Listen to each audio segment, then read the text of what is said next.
What I tell people that I do when they ask me is, I say I'm a confidence coach. And almost always their response is the same. Interesting, what is that exactly, like a life coach or something? So I usually say, yeah, sure, like a life coach or something. As a confidence coach, I help individuals to customize and create a new sense of true self-confidence. I show them how to build the right tools for them to use so they can master their mind, conquer their body, and maximize their potential. How do I teach somebody to be more confident in life? The truth is, I can't teach anyone about their life. It's theirs to learn from. However, I can teach them about my own and what I've discovered to be true for myself and many others. I realized early on that before I could coach anyone through their own life, first I had to truly understand mine.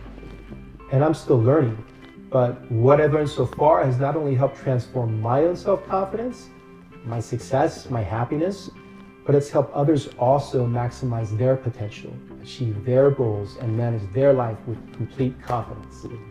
They say satisfaction is the function of expectation.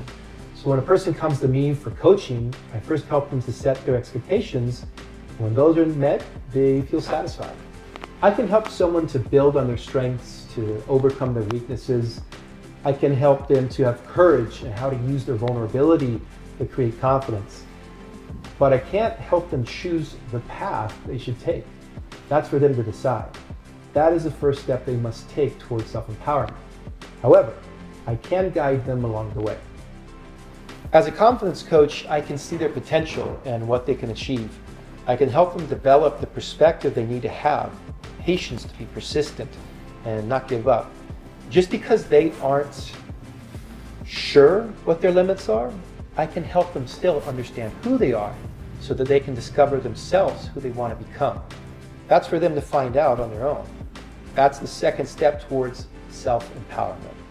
When you focus on the why, the how becomes clear. When you focus on the where, the when will become obvious. So self-empowerment must come from within. There are no shortcuts to being the best you, but that doesn't mean it has to take a long time to get there. As a confidence coach, I help elevate others so that they can see clearly where they're at, this moment in life. That way they can see where they are going. And once they recognize where that is, I can teach them how to get there. It's important you recognize where you are and how you get there, so you have a clear understanding of where you need to be. Before we take a closer look at what true self-confidence is, first we have to identify what it is not. In all areas of life, oftentimes we mistake confidence as arrogance, and arrogance as confidence. Sometimes we even hesitate to show our confidence because we fear that we will be perceived as arrogant and uninterested in anyone's opinion but our own. Arrogance is born from the absence of humility and is the essence of ego. An arrogant person fails to recognize their weaknesses and parades their achievements all the time. Arrogance will loudly take the lead in conversations and overtly state their opinions as facts. Arrogance is the mask we wear to cover up the fear of being wrong. Self-confidence, however, is rooted in a person's personal, private victories and not the constant need for public praise and attention. It makes its introduction quietly with the awareness of one's weakness and the determination to have courage in spite of them so that they may become their strengths. So despite what one might think, confidence is not the absence of insecurity, but the openness to one's vulnerability.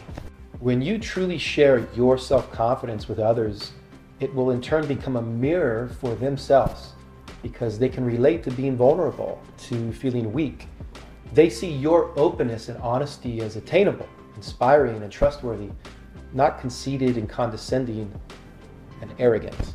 True self-confidence is being willing to admit what you do wrong, and arrogance is always believing that you are right. When we project true self-confidence, it doesn't repel or intimidate people, it attracts them.